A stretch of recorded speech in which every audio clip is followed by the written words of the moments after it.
Vi måste dat gleichgewicht houden, wanneer we God zijn stem horen, om te ons reden laten. Debemos mantener un equilibrio cuando buscamos a que Dios nos habla o cuando le permitimos hablarnos. Veel hebben we geleerd dat we op God harsje moeten, damit we ons van hem aanleiden laten. La semana pasada hablamos de que tenemos que escucharle a Dios para que Él nos dirija en nuestras vidas. Wat we nu weten willen is, wat zal we God vragen? Ahora de lo que queremos hablar es qué es lo que debemos preguntarle a Dios. Wo is de grens van wat ik zelfs entscheiden darf en wat ik hem vragen zal? ¿Dónde está ese límite de lo que yo puedo decidir por mí mismo y qué es lo que debería pedirle a Él? We weten zum Beispiel dat het onnodig is God te vragen als we vandaag te maken empanadas oder Nudeln eten worden. Sabemos, por ejemplo, que no es necesario preguntarle a Dios si hoy para el almuerzo vamos a comer empanadas o fideo. We brauchen hem ook niet unbedingt vragen, wat voor een kleur hemd ik met schepen gaan worden. Y tampoco necesariamente debo preguntarle qué color de camisa debo comprarme. Aber tegelijkertijd weten de meeste van ons dat het doch zinvol is God te vragen wat zijn plan voor mijn leven is. Pero al mismo tiempo, la mayoría de nosotros entendemos que es importante preguntarle a Dios qué es el sentido de mi vida. Wat we van de aanreden willen is dat gleichgewicht van deze beiden. Lo que queremos hablar hoy es el equilibrio de esos dos, entre esos dos. Bij God nu vragen zal ons niet afhullen de Bijbel te lezen. El preguntarle a Dios no debería mantenernos de leer la Biblia. Einige mensen wat geleerd hebben God zijn stem te horen, Algunas personas que han aprendido a escuchar la voz de Dios die komen in de verzoeking nemen op te horen de Bijbel te lezen. entran en la tentación de no leer más la Biblia. Aber Gott hat krijgt durch de Bijbel al over zeer veel dingen over ons leven gereed. Sin embargo, Dios ya ha hablado muchas cosas a través de la Biblia acerca de nuestras vidas. 2 Timotheus 3, 16 bis 17 sagt, alle Schrift von Gott gegeven is wertvoll, ons te belehren, ons uit te beteren, ons traag te wijzen, in ons te inrichten, wel rasch te leven, zodat een Gottes mens imstand is, een goede woordje geschikt te zijn. Segunda de Timoteo 3:16 al 17 dice que toda la escritura es inspirada por Dios y útil para enseñar, para reprender, para corregir y para instruir en la justicia, a fin de que el siervo de Dios esté enteramente capacitado para toda buena obra. En God zegt te ons, hij heeft ons versproken en zijn woord, dat wanneer we dat aanhouden, dat we erfolg hebben worden in ons leven. Y Dios en su palabra nos ha prometido de que si nosotros cumpliremos con ello, que tendremos éxito en nuestra vida. Josua 1 vers 8 zegt, deel de aanwijzingen van een mini-zaadsboek immer weer uitspreken en denk aan dag en ook aan de nacht door no, omdat u in allen zo handelt als door binnen geschreven staat. Dan wirst u erfolg hebben en alles wat u aanvangt gelijkelijk te einbrengen. Josué 1:8 dice, recita siempre el libro de la ley y medita en él de día y de noche. Cumple con cuidado todo lo que en él está escrito, así prosperarás y tendrás éxito. Gewisse dingen bruk wie God niet vragen, die heeft hij ons al erklärt. Algunas cosas no necesitamos preguntarle a Dios, Él ya nos ha explicado. Wanneer we ons aanstrengen de grondprincipien van de Bijbel uit te leven, zijn we God al gehoorzaam en de generale plan wat hij voor ons leven heeft. Cuando nos esforzamos a cumplir con la palabra general de Dios, ya estamos adentro de este plan que Él tiene para nosotros. En dit generale plan voor ons leven zijn de grondrichtlijnen om zijn stem te horen. Y en este plan general que Él tiene para nuestras vidas a ver un poco ahí yo. Principien, oder? Si son los principios allá dentro de la Biblia encontramos esos principios que nos ayudan a vivirlo. En deze principien helpen ons dan beter God zijn stem te horen en op te schatten. Principios nos ayudan a escuchar mejor la voz de Dios. God wil die specifische aanleitung voor die persoonlijk leven geven. Dios quiere darte guía específica para tu vida. Jacobus naam dat om wijsheid vragen. Santiago lo llama pedir por sabiduría. En kapitel 1 vers 5 zegt dat wanneer dat bij irgendwem van junt om wijsheid fehlt, dan zal hij God er nog vragen. Wens God iedereen jaren heeft in keinem scheld, wat om de wijsheid gegeven worden. Santiago 1:5 dice, si a alguno de ustedes le falta sabiduría, pídasela a Dios y Él se la dará. Pues Dios da a todos generosamente sin menospreciar a nadie. Zijn plan is immer aan de grenzen van de generelle principien, van het fundament van de Bijbel. Su plan siempre está adentro de de los principios bíblicos. Gott zijn spezifische Wörter für die worden niemals der Bibel widersprechen. Las palabras específicas de Dios para ti jamás van a contradecir la Biblia. Wat sagt Gott uns zum Beispiel über die Kinderertragen? ¿Qué es lo que Dios nos dice, por ejemplo, acerca de la crianza de hijos? Wie finden da alle Hand darüber? Encontramos mucho acerca de ello. Eltern zullen ihre Kinder nicht eure. Que los padres no le airean, o sea, no le hagan enojar a los hijos. Eltern zullen ihre Kinder ungerecht trainieren, Gott te respektieren. Los padres han de entrenar a sus hijos a respetar a Dios. Eltern zullen ihre Kinder disciplineren. Los padres han de disciplinar a sus hijos. Eltern zullen ihre Kinder wertschätzen. Los padres han de dar valor a las palabras de los hijos. En eltern zullen ihre Kinder lieben. Y los padres han de amar a sus hijos. Dit zijn de generelle richtlijnen wat we gebruiken om onze kinderen te ertragen. Son las guías generales que nosotros necesitamos para criar a nuestros hijos. Viele christliche Eltern haben dit angewandt in zijn Erfolg in ihrem Leben. Muchos padres cristianos han aplicado eso en sus vidas y ven éxito. Dat is wat God ons versprechen deed in zijn woord. Es lo que Dios nos promete en su palabra. Viele Eltern haben dit angewandt für twee van ihre Kinderen en dat heeft wunderbar geschafft. Muchos padres lo han aplicado para dos de sus hijos y ha funcionado de maravilla. Aber bei dem dritten Kind scheint het dus, want dat niet theorie. Pero en el tercer hijo a veces parece que no alcanza. Wat zullen ze doen? ¿Qué es lo que han de hacer? Ergens wat fehlt. Algo falta. Ze gebruiken meer wijsheid om dit derde kind te ertragen. Necesitan a lo mejor más sabiduría para criar a este hijo. En dat is dat wat Jacobus 1 vers 5 ons zei. Y de eso es lo que habla Santiago 1:5.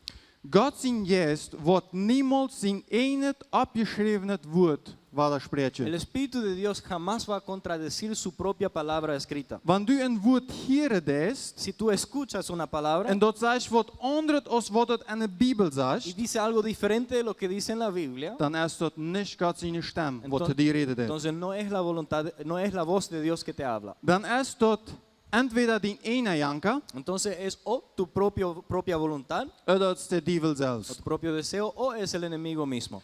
En post op voor mensen wat zeggen dat ze God ihre stem hier kennen, Y cuídense de personas que dicen que pueden escuchar la voz de Dios, aber nicht die Bibel lesen. sin embargo no leen la Biblia En nicht Gemeinschaft mit anderen Christen y haben. no tienen comunión con otros cristianos. Die kennen de Grundrichtlinien nicht. No conocen los principios básicos. Dat betekent niet dat we de Bijbel uitwendig kennen moeten, dat we dat alle verstaan moeten wat er binnen Eso staat. no significa que tenemos que conocer la Biblia de memoria, que tenemos que entender todo lo que hay en ello. Dat hebben we dem Heiligen Geest. Para ello tenemos el Espíritu Santo. Johannes 14:26 zegt, aber der Treuster, der Heilige Geest, den de Vader in mijn naam geschenkt wordt, die wordt junt alles leren en junt aan al dat denken helpen, wat ik te jullie gezegd heb.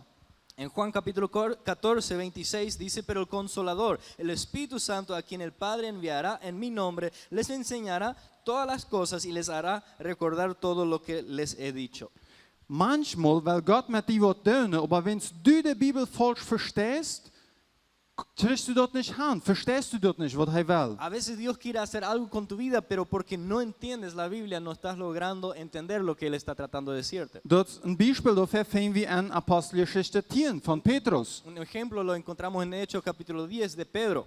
Dan moet de Heilige Geest ons opwachten en ons dus bij Petrus erklären wat God zijn woord werkelijk zeide. En tal caso, el Espíritu Santo tiene que despertarnos y explicarnos qué es lo que la palabra de Dios realmente trata de decirnos. Zeer veel van dat wat God die zei wel staat hier binnen al geschreven. Mucho de lo que Dios te quiere decir ya está escrito aquí adentro.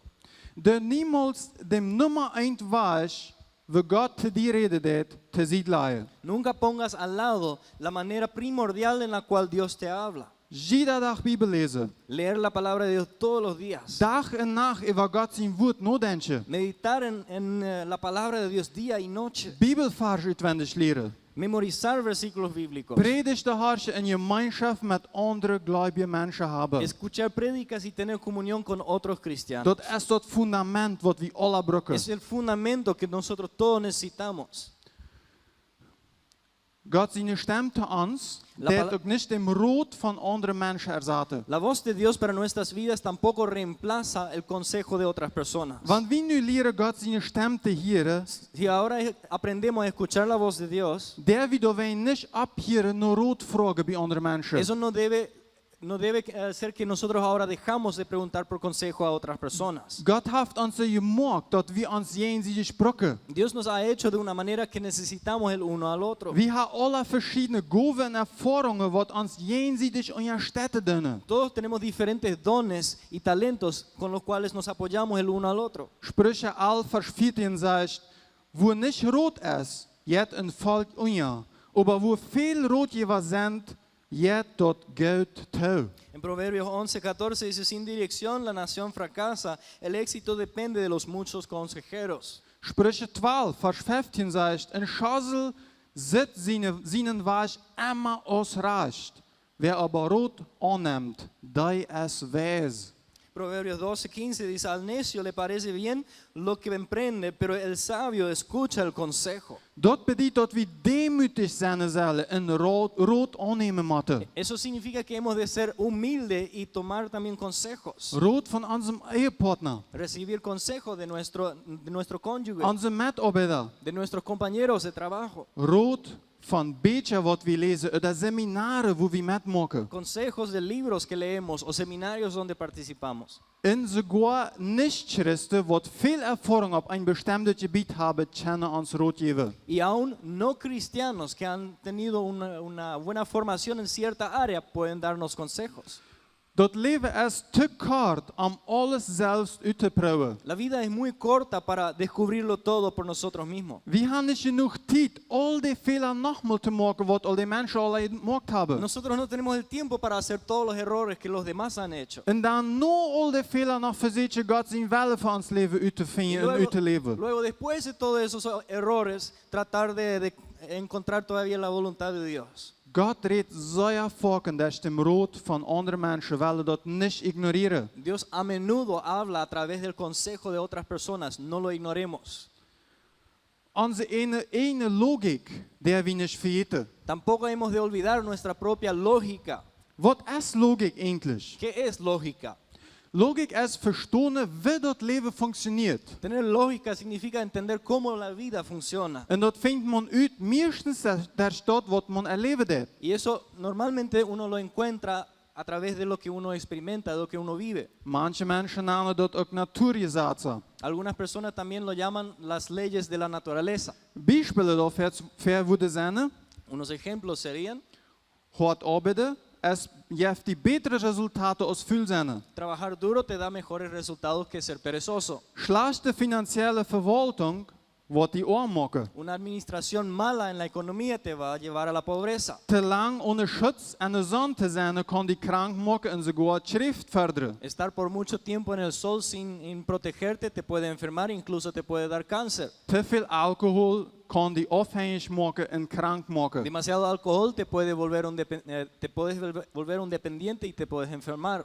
Das sind Dinge, die man beobachtet hat und über was die meisten Menschen dort selbst gedacht haben. Eso son cosas que hemos observado y la mayoría de la gente tiene la misma forma de pensar acerca de ello. Viel von diesen Dingen sind in der Bibel abgeschrieben. Muchas de esas cosas están anotadas en la Biblia. Das meiste von was in den Predigers und auch in den Sprüchen geschrieben ist, ist, was Salomo beobachtet hat. La mayoría de lo que nosotros encontramos en el libro de Proverbios y también en el libro de, ¿cómo se llama?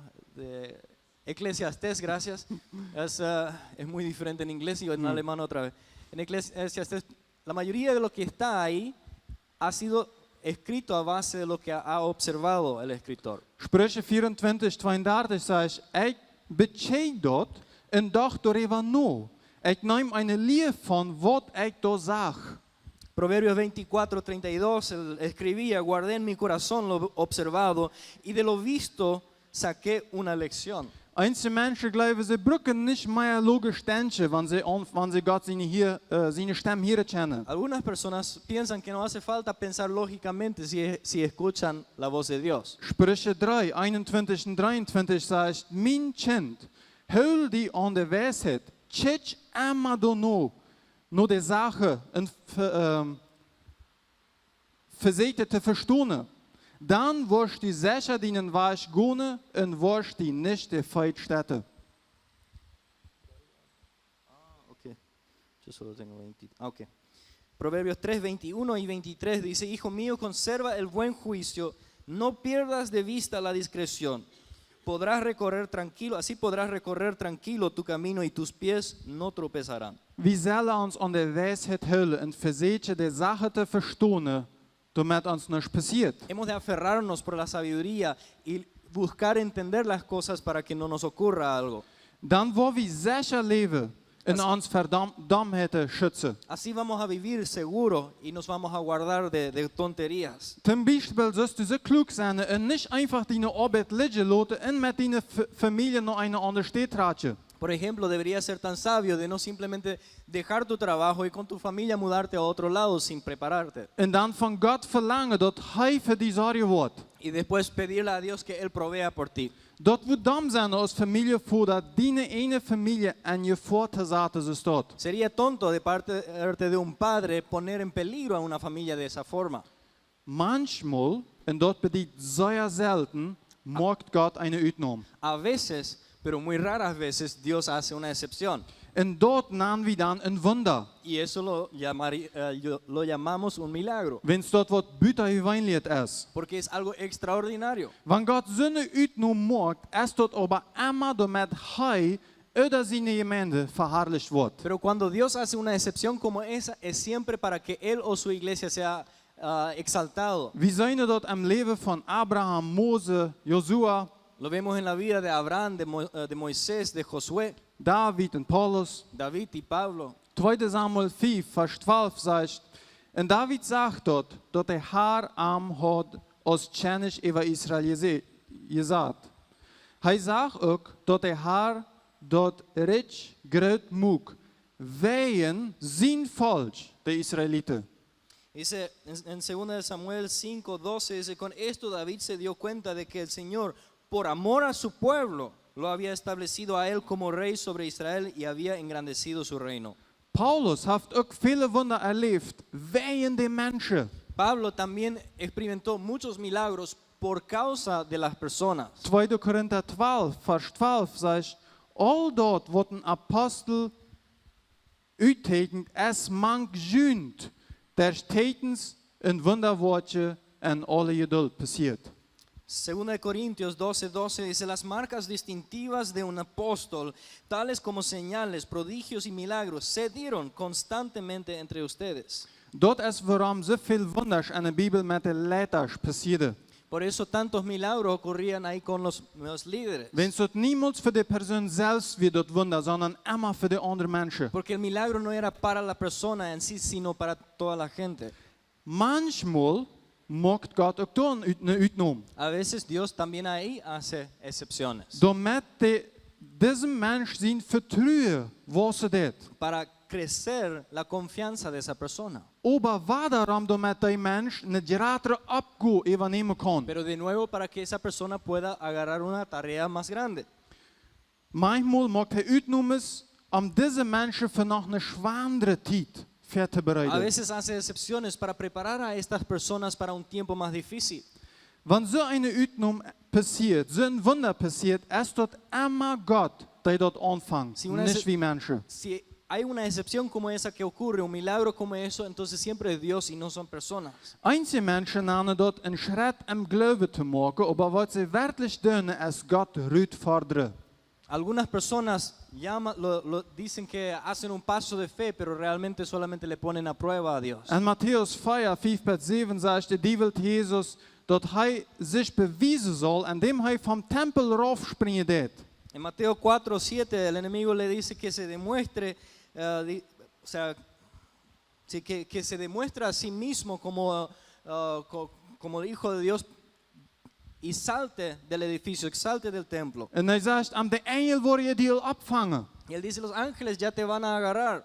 Der Teufel, der Jesus verzeiht, dass Jesus Gott unter Druck stellen soll, ein Wunder zu tun. El diablo le ponía a prueba, le tentaba a Jesús que le ponga a prueba a Dios. Matthäus 4, Vers 7, Jesus sagte ihm, Dort steht auch geschrieben, dort du sollst deinen Herrn nicht versätjen. En Mateo capítulo 4, 7 Jesús responde, también está escrito, no pongas a prueba al Señor tu Dios. Wir können Gott nicht dwingen, was zu tun. No podemos forzarle a Dios a hacer algo. Gott ist nicht uns deiner, wir sind seine deiner. Dios no es nuestro siervo, nosotros somos siervos de Dios. Gott wird unsere Dummheiten nicht unterstützen in Tricks machen. Dios no va a apoyar nuestras tonterías. Wir können Gott nicht bemotten, Wunder zu tun. No podemos obligarle a Dios a hacer milagros. Wir können auch nicht für Gott Entscheidungen treffen, was er tun wird. Y tampoco podemos hacer decisiones para Dios, qué es lo que Él tiene que hacer. Er weiß am besten. Él sabe lo mejor.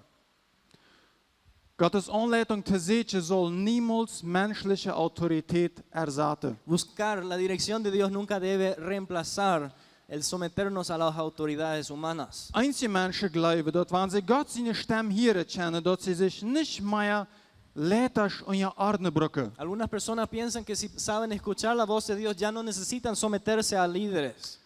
Römer 13, 1-2 sagt, lot alle Mann der Regierung unterdonen sein, die Gewalt ever anhaft, weils, wenn dort nicht von Gott scheint, wird keine Regierung. Weils Gott haft die Regierungen angeordnet, dann ist derjenige jen Gott seine Ordnung, der jen der Regierung ist. Die wird jen ansendt. Wore ein Urteil über sich schrie. Romanos 13, 1-2 dice, todos deben someterse a las autoridades públicas, pues no hay autoridad que Dios no haya puesto. Así que las que existen fueron establecidas por Él. Por lo tanto, todo el que se opone a la autoridad se rebela contra lo que Dios ha instituido. Los que así proceden recibirán castigo. Gott seine Stimme hier, der dit gesagt, nicht wahrnehmen. El escuchar la voz de Dios no elimina esta ley. Wenn Gott dir zum Beispiel sagt, dass du auf deiner Arbeit steht, einen besonderen Dienst sollst, Por ejemplo, si Dios te dice que has de hacer un servicio específico en tu trabajo, aber dein Chef sagt nee, pero tu jefe dice no, dann musst du deinem Chef gehorchen. debes obedecer a tu jefe. Wenn Gott dort wirklich will, dass du dort tust, Si Dios realmente quiere que lo hagas, dann wird er auch dein Chef dort schreien. entonces Él también va a convencer a tu jefe todavía. In der Gemeinde hat Gott auch letztlich eingesagt, wenn wir unterordnet sind. En la iglesia Dios también ha puesto líderes a lo cual nos hemos de someter. Hebräer 13, Vers 17 sagt, horch nu jene Lehrer in scheid jünt te dort, wat zij jünt zei. De wolke ewa jene Seile in Mathe do Verrachenschaft aufleihen. Dat is beter für jünt, wann die dort mit Frieden kennen und nicht mit Stenen. Hebreos 13, 17 dice, obedezcan a sus dirigentes y sométanse a ellos, pues cuidan de ustedes como quienes tienen que rendir cuentas. Obedézcanlos a fin de que ellos cumplan su tarea con alegría y sin quejarse, pues el quejarse no les trae ningún provecho. Wat is dan nu aber damit, wenn Gott die wat wiese det für die Gemeinde? Pero ¿qué pasa entonces si Dios te muestra algo para la iglesia? Wat wenn du eine neue Erkenntnis hast? ¿Qué pasa si tenés una nueva revelación? Irgends wat niet, wat Gott die wiese det en zijn woord en wat er letters noch nicht unterrichtet. Algo nuevo que Dios te muestra en la palabra y que los líderes todavía no están enseñando. Sie sei vorsichtig damit, was du das. Sé muy cuidadoso con lo que haces. Dort haft hier nämlich mit einer Ordnung zu tun, was von Gott angesagt worden ist. Porque aquí se trata de un orden que ha sido puesto por Dios. Wir dürfen nicht durch jeden arbeiten. No hemos de trabajar contra ello. Was deine Abgabe dann ist beten. Lo que es tu tarea es orar. Sei fragen, brauchst du deine Leiter nicht mal von deiner Erkenntnis vertellen. A menudo ni necesitas hablarle a tus líderes de tu revelación. Wenn du für die beten das, wird Gott dir dieselbe Erkenntnis geben, wann dort von ihm ist. Si tú oras por ellos y eso es de Dios, Él también les va a convencer a ellos. Und anstatt Probleme zu machen, wird Gott dadurch verherrlicht. Y en vez de hacer problemas, Dios es glorificado. Wenn Gott die Wort sagt, dann ist dort sein Wort. Si Dios te habla algo, entonces es su obra. Ein Sprichwort sagt, wenn ein Mensch arbeitet, dann arbeitet ein Mensch. Hay un proverbio que dice, si el hombre trabaja, trabaja el hombre. Wenn ein Mensch betet, dann arbeitet Gott. Cuando el hombre ora, Dios es quien obra. Gott hat eine Ordnung in der Gemeinde eingesagt, was wir respektieren sollen. Dios ha puesto un orden en la iglesia que nosotros deberíamos respetar. Waarom wird Gott dann zu einem uit der Gemeinde was sagen, was jene Linie oder die Form von der Gemeinde ist? ¿Por qué entonces Dios le iba a decir algo a alguien que es contra de la enseñanza de la iglesia? Erstens, damit du, was du die Offenbarung gekriegt hast, für die Sache so lange beten sollst, bitte passiert. En primer lugar, para que tú que has tenido esa revelación, ores por ello hasta que ocurra. Zweitens, damit Gott Bestätigung geben kann. En segundo lugar, para que Dios pueda dar confirmación. Wenn Gott nu diese nie sagt, der Letters offenbart, Cuando Dios ahora revela esas cosas nuevas a los líderes, dann hat er Angst und weiß auch nicht, wie soll wir das nu an die Gemeinde bringen. pueden tener temor y no saber tampoco cómo podemos llevar eso a la iglesia. Wenn die dann merken, dass da ein paar Gemeindeglieder sind, die auch lange dafür gebeten haben und die hier ernstunden, Pero si ellos entonces se dan cuenta que hay algunos de entre los miembros que han estado orando por eso y que están detrás de ellos, dann hat er eine Bestätigung von Gott und hat mehr Kraft, dort das zu führen, was Gott sein Wille tienen ist. una confirmación de Dios y más fuerza para hacer lo que es la voluntad de Dios. In den Psalmen haben wir ein Vers, was das Prinzip erwähnt. En los Salmos tenemos un versículo que habla de este principio. Psalm 25:14 sagt, der Herr haft ein Vertrauen auf die, der am verste, der wird hij seinen Bund wiesen. En Salmo 25:14 dice, el Señor brinda su amistad, o en el alemán dice, tiene su confianza a quienes le honran y les da a conocer su pacto. Der Herr haft Vertrauen. El Señor tiene confianza. Und dort bedient krijgt dort, wat het sagt. Hij vertraut die wat aan. Y eso significa exactamente lo que dice, Él te confía algo. En bloos wenn sie die wat aanvertrouwt, bedient nog niet dat du dat wieder vertalen Y sollst. el único hecho de que Él te ha confiado algo no significa que has de hablar de ello. Gott sagt zum Beispiel zu Samuel, dat hij David zu einem König salven soll. Dios le dijo, por ejemplo, a Samuel que Él ungiera a David como rey. Dat bedient dat Samuel en David wisten dat het niet meer Gott zijn Wille weer, dat Saul nog einmal König weer. Eso significaba que Samuel y David sabían que ya no era la voluntad de Dios que Saúl siga siendo el rey. Wat wordt wie doen, wanneer wie dit weten worden? ¿Qué es lo que haríamos nosotros si nosotros íbamos a saber eso? Wat deed hij als God dit onvertrouwd deed? ¿Y qué hicieron ellos cuando Dios les confió esa información? 1 Samuel 16, vers 13. 1 Samuel 16:13. En Samuel neemt dat hoeren met de eil en zalf David door aan. Als hij door mank zijn bruider weer. En dem Herrn zijn geest bewijst zich en kracht op David van dem dag aan. En Samuel ging terug naar Rama. 1 Samuel 16:13 dice, Samuel tomó el cuerno de aceite y ungió al joven en presencia de sus hermanos. Entonces el Espíritu del Señor vino con poder sobre David y desde ese día estuvo con él. Luego Samuel regresó a Ramá. Samuel ging terug naar Rama, dat weer alles. Samuel regresó a Ramá, eso es todo. Wat aan dit zo interessant is dat het zo oninteressant is. Lo que es tan interesante en ese texto es que es tan interesante, no, o sea, no interesante. Ja. Dat passiert einfach nicht wieder. No pasó nada. Geen Krieg wordt geplant, geen König aufstürzt wordt organisiert. No organizan ninguna destitución, ninguna guerra, nada. Die gaan einfach terug naar ihre Arbeit. Simplemente regresan a su trabajo. Aber dat hield er nou eenmaal op. Pero no termina ahí. David weet dat hij nu eindelijk König zijn zal. David sabe que él debería ser el rey ahora. En wat deed hij? ¿Y qué hace? Hij vangt aan dem König te dienen. Él comienza a servirle al rey. David had twee gelegenheden waar hij zal einfach zo dat maken kan. David tenía dos oportunidades donde fácilmente le podía liquidar a Saúl. Zijn ene mannen stonden hier aan en zeiden, dit is een teken van God. Dit is die moment waar du ingeroepen zoals. Sus propios hombres estaban parados detrás de él y decían, esto es una señal de Dios, este es tu momento, es tu tiempo. Aber David nam niks in zijn hand. Pero David no tomó nada en sus propias manos.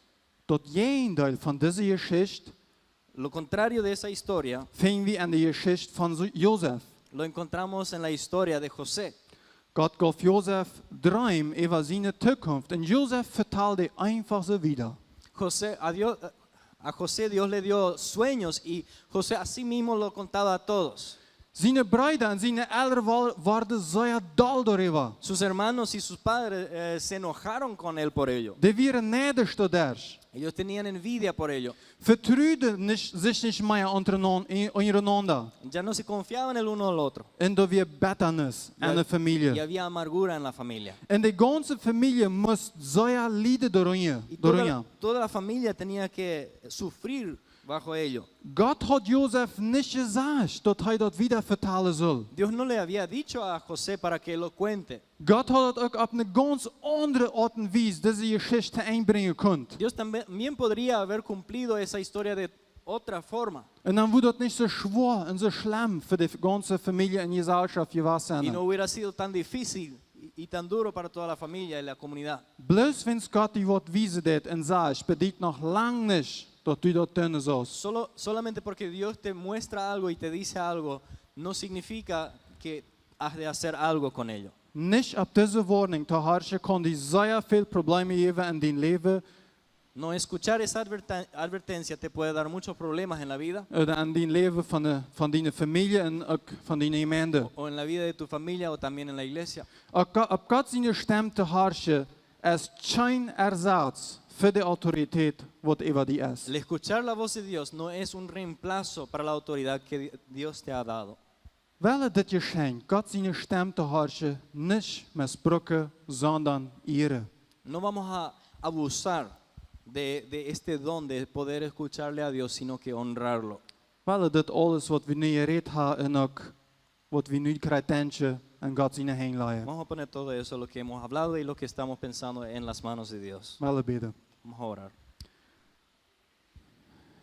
Jesus, du bist hier. Jesús, tú estás aquí.